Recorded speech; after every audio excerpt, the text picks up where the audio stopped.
This will be a video chart on SYNJ, Syndication Incorporated.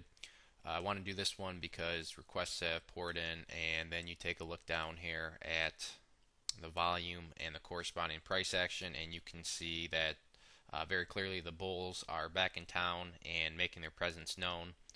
Very nice push here on Friday and corresponding price action. And the interesting thing to note about Friday was obviously day after Thanksgiving. Usually the market, I mean, it was a short day to begin with, but on top of that, there's a reason for that, it being short just because it's the day after, not too active.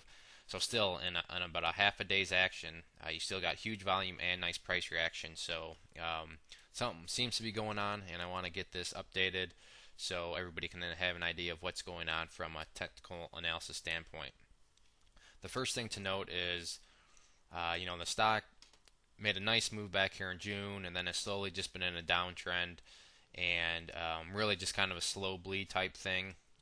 But what's looking like is good that has happened is, believe it or not, it has put in a higher low, and before you call me crazy, a higher low from a definite long-term perspective.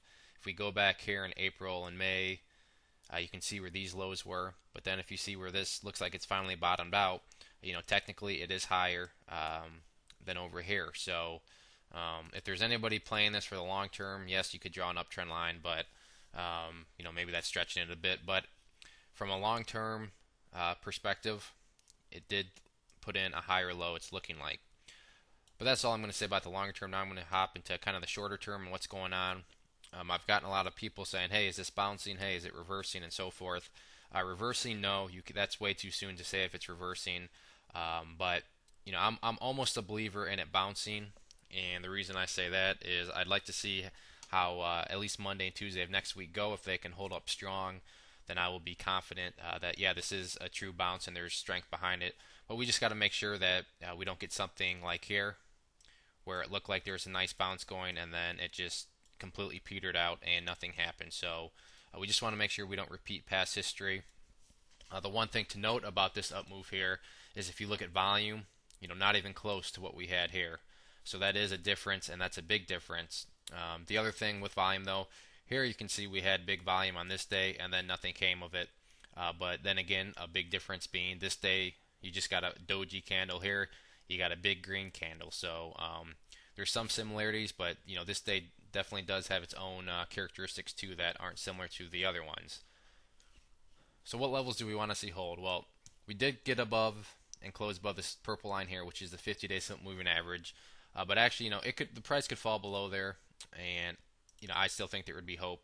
The level I'm watching is kind of this previous resistance level here, which is at 777. So this is kind of the key support level that I would personally like to see hold if the price does decide to pull back a little bit.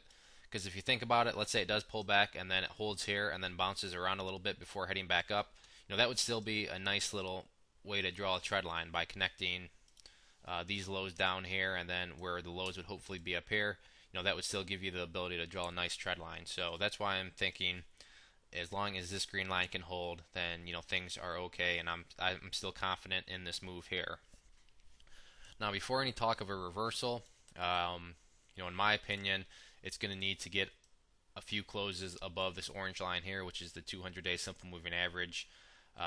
Reversals, there's a big difference between a bounce and a reversal.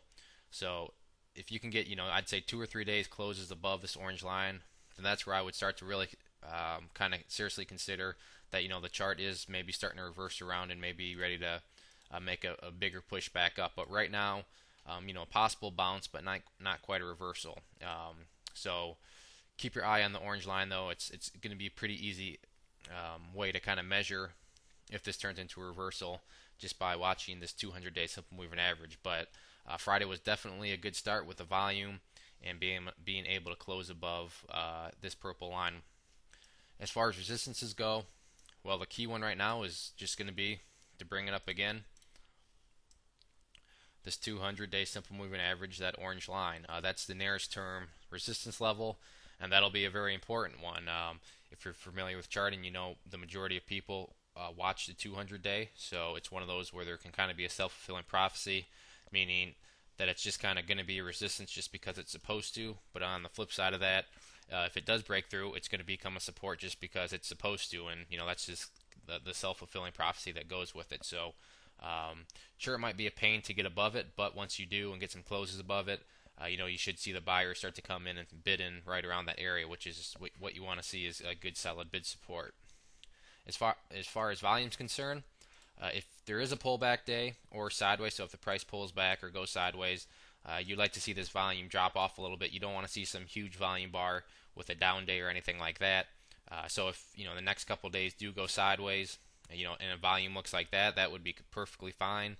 All that would do is show some real slight profit taking, healthy consolidation, and then hopefully on any sort of move in the upwards direction, that's where you want to see the big volume bars come in. Friday being a perfect example, as you can see here. So overall, the chart is looking good. It's looking like it's beginning to wake up here. So we'll have to see what this week brings. But as long as this green line holds here, I really like the chart, and we'll continue to make to watch over it, and hopefully it'll just keep on chugging upwards. So if you have any questions on the chart, please shoot me a message. If not, I'd encourage you to go to bullwarriorstocks.com and subscribe to the free newsletter. If you go there and do that, you'll get a free ebook, which will go over chart setups, trade ideas, educational pieces, everything from big boards down to penny stocks. So there's a good variety, and best part is it's all free. This used to be the bull market newsletter, but that site is no more. This is the new site. So if you have already signed up for the bull market newsletter, you have no need to sign up for this. It's the same list, just a new site. So, but if you haven't signed up for the newsletter, go here and I'd encourage you to sign up for it. So once again, this was SYNJ. Thanks for listening, and everybody have a good weekend.